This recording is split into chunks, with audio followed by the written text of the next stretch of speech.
আসসালামু আলাইকুম রহমতুল্লাহি ওবারাকাত। সরকার কেন দ্রব্যমূল্য নিয়ন্ত্রণ করতে পারছে না, এমনকি সিন্ডিকেটগুলো কেন ভাঙতে পারছে না? এর দায়টা আসলে কার? বিএনপির নাকি আওয়ামী লীগের? আমি লক্ষ্য করে দেখেছি, এই উপদেষ্টারা কোনো কাজে যদি ব্যর্থ হয় তাহলেই বলে ফেসিবাদের দোসর প্রত্যেকটা জায়গায় রয়েছে, এই কারণে তারা সঠিকভাবে কাজ করতে পারছে না। আসলেই কি এই আওয়ামী লীগের নেতাকর্মীরা এর জন্য দায়ী, নাকি বিএনপির নেতাকর্মীরা দায়ী, নাকি এই উপদেষ্টাদের অদক্ষতা দায়ী? সেটাই বিশ্লেষণ করব। কোনো কাজে যদি সফল হতে হয় তাহলে তিনটা জিনিসের উপর ভিত্তি করে সফল হতে হয়। প্রথমত, সততা থাকতে হবে এবং আন্তরিকতা। দ্বিতীয়ত, সঠিক পরিকল্পনা করার যোগ্যতা থাকতে হবে। আর তৃতীয়ত, বাস্তবায়ন করারও সক্ষমতা থাকতে হবে। এই তিনটে জিনিস যদি সঠিকভাবে করতে পারে তাহলেই যে কোনো কাজে সফল হওয়া সম্ভব হয়। এখন এই দ্রব্যমূল্য নিয়ন্ত্রণ করতে না পারা এবং সিন্ডিকেট ভাঙতে না পারার মূল সমস্যাটা আসলে কোন জায়গায়? আমাদের দেশে দেখা যায় যে কৃষকরা সঠিক মূল্য পায় না, আবার আমরা অনেক মূল্য দিয়ে আসলে জিনিসপত্র কিনে খেতে হয়। এটার নাম হচ্ছে সিন্ডিকেট। এবং এই সিন্ডিকেট ভাঙার জন্য আমি অনেক জায়গায় দেখেছি, ভোক্তা অধিকার থেকে বিভিন্ন জায়গায় রেট দিচ্ছে, অনেক পরিকল্পনা করছে, কিন্তু কোনো কাজ হচ্ছে না। আসলে এটা কিভাবে নিয়ন্ত্রণ করতে হবে সেই জ্ঞান এবং যোগ্যতা এবং সততা এই উপদেষ্টাদের কি আসলেই রয়েছে?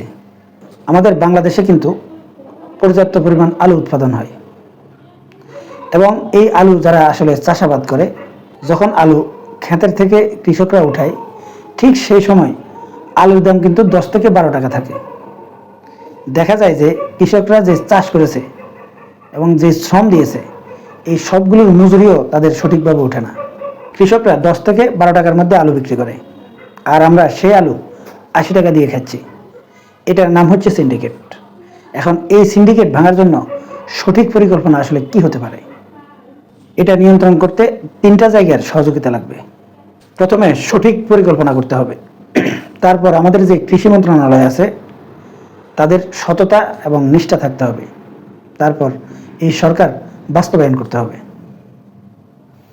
এখন এই তিনটা জিনিস আসলে কিভাবে বাস্তবায়ন করলেই আসলে এই সিন্ডিকেট সম্পূর্ণরূপে ধ্বংস হয়ে যাবে?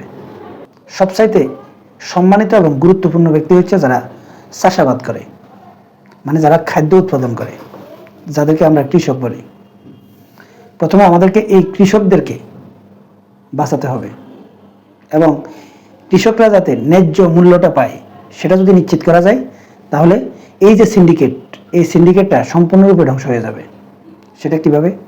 আমাদের বাংলাদেশের যে কৃষকরা রয়েছে, এই কৃষকরা বেশিরভাগ ক্ষেত্রে ধার দেনা করে তাদের কৃষিকাজ সম্পন্ন করে, এবং এই সিন্ডিকেট ব্যবসায়ীরা তাদেরকে আসলে এই চাষ করার জন্য টাকা দেয়, এবং সেই টাকায় বেশিরভাগ কৃষক তারা চাষাবাদ করে, এবং তাদের সাথে চুক্তি থাকে যে তাদেরকে এত টাকা কেজিতে এই শস্যগুলো দিতে হবে। কৃষি মন্ত্রণালয়ের মাধ্যমে যদি এই কৃষকদেরকে সহজে যদি ঋণ দেয় তাহলে তারা আর কোনো সিন্ডিকেট ব্যবসায়ীর কাছে ধর্ণা দিতে হয় না, এবং সিন্ডিকেট ব্যবসায়ীরা তাদেরকে আর কোনো কাজে আটকাতে পারবে না। দ্বিতীয়ত, যে হিমাগারগুলো আছে, এই হিমাগারগুলোতে কৃষকদেরকে তাদের শস্য রাখার সুযোগ করে দিতে হবে, এবং তারা যেই পরিমাণ শস্য হিমাগারে রাখবে ঠিক তারা যাতে এই কৃষি মন্ত্রণালয়ের মাধ্যমে সেই পরিমাণ টাকা ঋণ যাতে পেতে পারে সেই ব্যবস্থাও করে দিতে হবে। তাহলে কৃষকরা সচ্ছল থাকবে এবং তারা কোনো সিন্ডিকেট ব্যবসায়ীর হাতে পড়বে না। এবং এই হিমাগারে যে কৃষকরা যেই পণ্যগুলো রাখবে, এই পণ্যগুলো কত টাকায় বিক্রি করবে সেটাও কিন্তু এই কৃষি মন্ত্রণালয় থেকে নির্ধারণ করে দিতে হবে, এবং সেই পণ্য যে কেউ আসলেই দিতে হবে। সেটা যদি বাধ্যতামূলক করতে পারে এবং সততার সাথে যদি করতে পারে তাহলেই একমাত্র এই সিন্ডিকেট ব্যবসা ধ্বংস করে দেওয়া সম্ভব। অন্যথায় যত আইন করেন আর যত কিছুই করেন, এই সিন্ডিকেট ব্যবসা ধ্বংস করা সম্ভব নয়, কারণ টাকার কাছে সবাই হেরে যায়।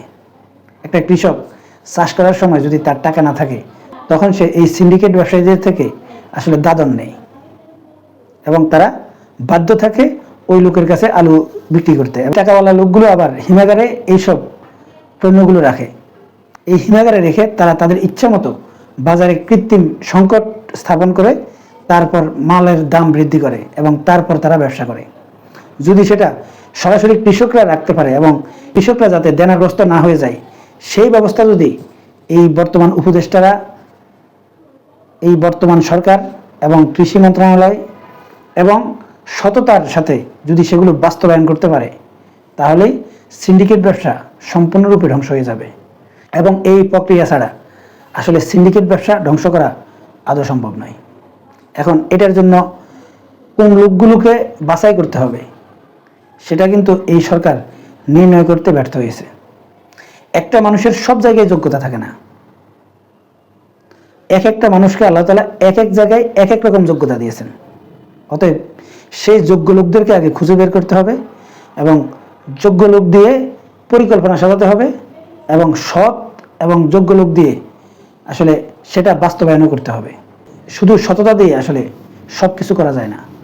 সততার সাথে সাথে যোগ্যতা থাকতে হবে এবং তার মেধাও থাকতে হবে, যাতে সে সঠিক পরিকল্পনাও করতে পারে। সম্মানিত দর্শক, আশা করছি আমি কি বোঝাতে চেয়েছি বুঝতে পেরেছেন। আপনাদের কাছে আমার প্রশ্ন, আমাদের বাংলাদেশের যে সিন্ডিকেট ব্যবসা, এই সিন্ডিকেট ব্যবসা এই উপায় ছাড়া আর কোন উপায়ে আসলে সিন্ডিকেট ধ্বংস করা সম্ভব? যদি আপনাদের জানা থাকে সেটাও কমেন্টস করতে পারেন এবং ভিডিওটি বেশি বেশি শেয়ার করবেন, যাতে অন্তত আমাদের এই বর্তমান যে সরকারের উপদেষ্টারা রয়েছেন, যারা যে দায়িত্বে রয়েছেন, তাদের কান পর্যন্ত যাতে পৌঁছে। আজকের মতো এই পর্যন্তই। আল্লাহ হাফেজ।